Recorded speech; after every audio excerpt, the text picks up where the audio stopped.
Hey guys, and welcome back to Battlefront Updates and some more Star Wars Battlefront 2 details, or it could potentially be details for Battlefront 2, because Lucasfilm and Disney recently revealed 2 new vehicles for The Last Jedi, and as you probably know by now, Battlefront 2 will have a Last Jedi season closely after launch, which will include a bunch of free content such as the 2 planets Dakar and Crate. And I think Dakar is going to have a space battle and Crate is probably going to have a ground battle, and on top of that we get Finn and Phasma as the heroes. So I feel like it's very likely that these 2 vehicles, or at least one of them, will show up in that season, as they wouldn't be able to use the same stuff as we've seen in the original trilogy, as it would probably be a little bit weird to see the original trilogy stuff in the Last Jedi settings. So the first vehicle they announced was the AT-M6, the all-terrain Mega Caliber 6, which is named after the massive laser cannon on its back. And this vehicle is actually 2 to 3 times bigger than the AT-ATs, and the weird front legs makes it a lot more stable than the AT-AT, which is also why it can use that massive cannon that the AT-AT didn't have. And on top of that, it also prevents it from getting killed by tow cables,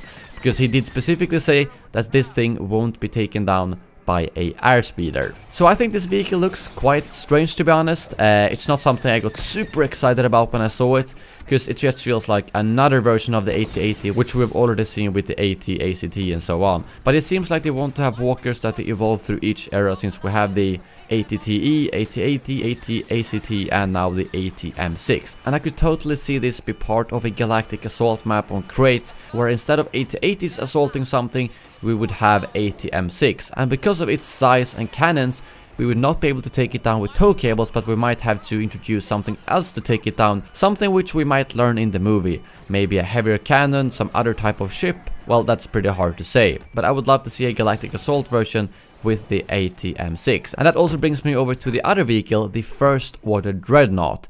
A massive ship over 7,000 meters, more than twice as big as the Resurgent class Star Destroyer, which we will be getting in the game as well, and it's equipped with 2 orbital cannons for orbital bombardment. So this is quite interesting. I do not think the First Order Dreadnought would be its map of its own, because we already have the Resurgent class Star Destroyer, so that would basically just be a bigger map of that. However, I do think those orbital cannons might have some gameplay effects. Imagine if you could call down some really big orbital strikes on the map on Crate by calling in the First Order Dreadnought. I think that would be pretty cool, and it could also be an objective for the actual ground battle, so you could have both AT-M6 and the First Order Dreadnoughts with orbital cannons, although that might be a little bit too OP, but I'm sure they will have something for the Resistance to balance it up, because I'm a little bit tired of the Rebels always having the disadvantage with no vehicles, so I'm hoping that the Resistance will get something to counter these big vehicles with. But yeah, those are the 2 new vehicles announced by Lucasfilm and Disney. Please let me know what you think about them.